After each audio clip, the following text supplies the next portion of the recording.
जसं पहिली गोळीचा आवाज आला, ॲपरेचर मधून 4 साईडला बघून आपल्या टार्गेटला शूट करणं एक माझ्यासाठी आठवण म्हणून हा व्हिडिओ नक्कीच असेल. आवाज येईल या भीतीनेच माझं.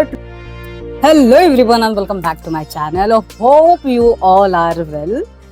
मी युनिफॉर्म मध्ये व्हिडिओ बनवते. मे बी हा व्हिडिओ मी टाकेन किंवा नाही टाकेन आयडिया नाही आहे, बट एक माझ्यासाठी आठवण म्हणून हा व्हिडिओ नक्कीच असेल. ट्रेनिंगच्या सर्वच गोष्टी खूप इम्पॉर्टंट असतात, बट त्यातला पण एक इम्पॉर्टंट भाग म्हणजे फायरिंग. आणि आतापर्यंत महिना झाला असेल की आमचे फायरिंगची प्रॅक्टिस घेत आहेत. SLR घेऊन आम्हाला रनिंग करावी लागते, बट आज ॲक्च्युअल फायरिंग आहे आणि मी खूप जास्त एक्सायटेड आहे. बिकॉज वन ऑफ द ट्रेनिंगमधला हा वन ऑफ द पार्ट आहे की ज्याच्यासाठी मी स्टार्टिंगपासून खूप एक्सायटेड होती. आणि आता हे मी युनिफॉर्म घातला आहे असं, ओके. आणि आता मला जायचं आहे फायरिंगला. मी खूप घाईत आहे. मी आल्यावर माझे सर्व एक्सपिरियन्स सांगेन की कसं काय होतं, कसं आम्ही केलं आणि घाबरायला झालं की नाही वगैरे. सो या भेटू पुढे. So hello, what's up people. Just आम्ही आलो आता फायरिंग करू. सो थोडी थकली आहे, but still I am so excited to share my experience की कसं होतं सर्व वगैरे. सो तिथे गेल्या तर भाई तिथे चारी बाजूला असं डोंगर होतं आणि त्याच्या मध्यभागी असं फायरिंगचा पूर्ण सेटअप होता.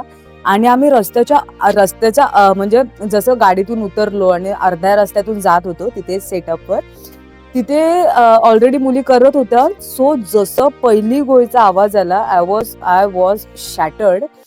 तेव्हाच असं झालं की भाई आता काय खरं नाही. मी लिटरली अशी दचकली आणि गेल्याच आमचा तिथे नंबर होता.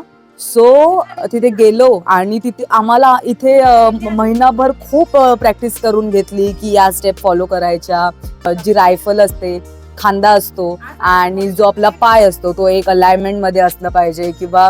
आणि आपण जेव्हा शूट करतो तेव्हा ब्रीथ इन करून अर्धी हवा सोडायची आणि बाकीचं होल्ड करून मग ट्रिगर दाबून फायर करायचं. जसे पहिले 2-3 शॉट झाले आणि जसा खांद्याला जो माझा धक्का बसला, तो आवाज येईल या भीतीनेच माझं ट्रिगरवरचं बटन दाबता येत नव्हतं. मी सरांना बोल की सर बस आता मला नाही करायचं, I am done. Sir was like नाही बरोबर करतेस, कर तुला असं अर्ध्यावर सोडताच येणार नाही. ॲपरेचर मधून 4 साईडला बघून आपल्या टार्गेटला शूट करणं, जो काय ॲटिट्यूड आला ना आणि त्याच्यानंतर धाड मग काय थांबली नाही भाई. मस्त एक्सपिरियन्स होता.